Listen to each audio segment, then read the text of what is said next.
Você já conhece a criolipólise de placas e está buscando por uma avaliação sincera sobre essas máquinas? Então esse vídeo é para você.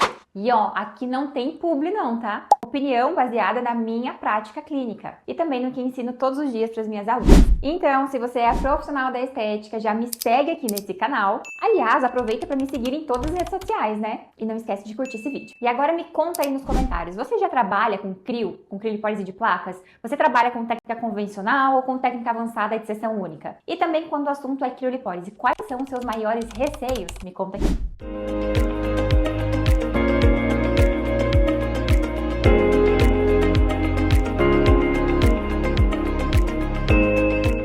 Fazer esse vídeo sobre as máquinas de crio que eu tenho, é claro que tem outras no mercado, né? Mas eu vou falar das máquinas que eu tenho experiência. Porque todo dia eu recebo mensagem pedindo, Cris, qual que é a melhor máquina? Qual máquina que eu devo comprar? Então eu já começo esse vídeo falando, o que vai ter uma entrega de verdade em resultado é a sua técnica, é o seu conhecimento, é a sua prática. Porque aqui vocês vão ver, eu vou falar um pouquinho sobre elas, né? Todas elas têm a capacidade de nos levar para o mesmo caminho. Sabe quem é o responsável pela entrega de resultado, que não é máquina? É você. Aquela frase clichê, né? Que adianta ter uma Ferrari e não saber pilotar? É clichê, mas é uma verdade absoluta quando se trata de máquinas de estética. A gente tem placas, máquinas, né, com borda infinita. Tem outras que tem borda de plástico, como é o caso dessa aqui. Inclusive, essa máquina aqui, ela tem o modelo 2.0, que é um modelo de placas atualizadas, sem essa bordazinha aqui, ó, de plástico, tá? Então, já tem um modelo novo dessa máquina. E tem essas máquinas aqui, que é dessa marca, né, que é a Polaris, tem essa borda aqui de plástico. Então, cada uma tem suas características. Nenhuma máquina é perfeita. Todas têm seus prós e seus contras. E a partir do momento que você escolhe trabalhar com uma máquina,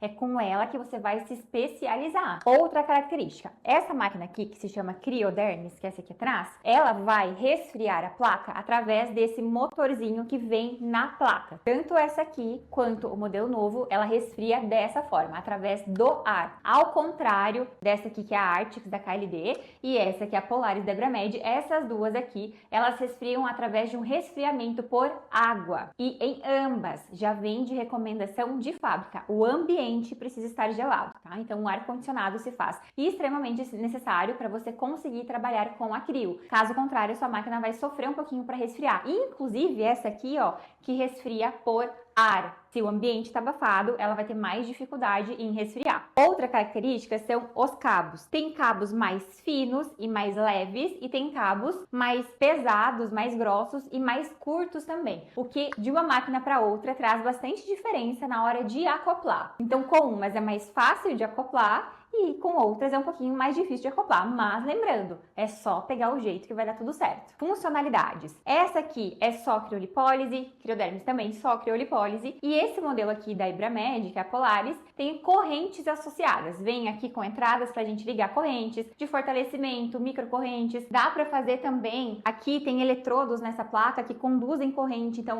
vou fazer uma estratégia de crio móvel, trabalhar uma paciente com lipedema, por exemplo, a gente pode ligar o resfriamento junto com a microcorrente, por exemplo. Então tem essa vantagem, digamos assim, caso você não tenha equipamentos de corrente na sua clínica, essa máquina já vem com ela. Mas a gente sabe que aparelhos de correntes excitomotoras não são de grandes investimentos, então é algo que você consegue comprar separado também. E deixa eu contar uma coisa, que a minha primeira máquina eu precisei parcelar em 36 vezes, porque eu não tinha dinheiro para dar de entrada, então financiei tudo. E lá em 2021, foi janeiro de 2021 que ela chegou, elas eram bem mais caras do que são hoje, inclusive. E sabe o que me transformou em referência no nicho da crio? Não foi a minha máquina, foi a minha técnica. Foi o quanto eu me dediquei para entender a fundo essa tecnologia, porque antes eu trabalhava com crio de sucção. O meu reconhecimento ele veio do meu domínio técnico, do quanto eu aprofundei os meus estudos, tanto científicos quanto práticos. A partir do momento que eu comprei minha primeira máquina, eu decidi mergulhar a fundo sobre essa tecnologia. Foi através daí que veio a minha técnica. Sobre ajustes de temperatura. Essa aqui, ela vai até -8 de ajuste no visor, tá? Essa aqui, ela vai a -5, ela já vem pré-programada em -5, e a Polaris ela pode ser ajustada até -11. Então, gente, qual que é a temperatura para trabalhar em segurança com acrílico de placas? Eu sugiro um pouquinho mais de cautela. Então, usar na programação -5, -6 é um ajuste de temperatura que você vai conseguir resfriar o tecido sem risco de intercorrência ou com risco mínimo de intercorrência, tá? E vai conseguir induzir a apoptose, que é o que a gente quer com a acrílico. Essa aqui que vai até -11, para fazer a acrílico estática, eu não coloco -11, eu coloco -6 no máximo. Mas, para fazer a técnica de acrílico móvel, por exemplo, eu vou tratar uma celulite, um lipedema, eu ajusto em -11, que aí eu consigo ir monitorando a temperatura da pele da paciente o tempo todo. Mas só na técnica móvel, na acrílico estática, que é acrílico parada, né? Eu ajusto em -6. E a KRD eu também ajusto em -6. E essa aqui em -5, que ela já vem ajustada nisso. E para trabalhar no corporal, quero dar uma dica para você. Quando a gente pensa em técnica avançada, onde a gente vai fazer todo um planejamento individualizado para cada paciente, o tamanho de placa, ele importa, tá? Então, por exemplo, essa aqui é um tamanho G e essa aqui é um tamanho M. Então, ó, elas são muito parecidas no tamanho, tá vendo? A diferença é que essa aqui tem borda. E essas duas têm praticamente o mesmo tamanho de resfriamento da outra que eu tenho ali. Então, para trabalhar no corporal, eu sugiro placas do mesmo tamanho. Então, vou pegar essa máquina, 4 placas do mesmo tamanho. Vou pegar essa outra, 4 placas do mesmo tamanho, tá?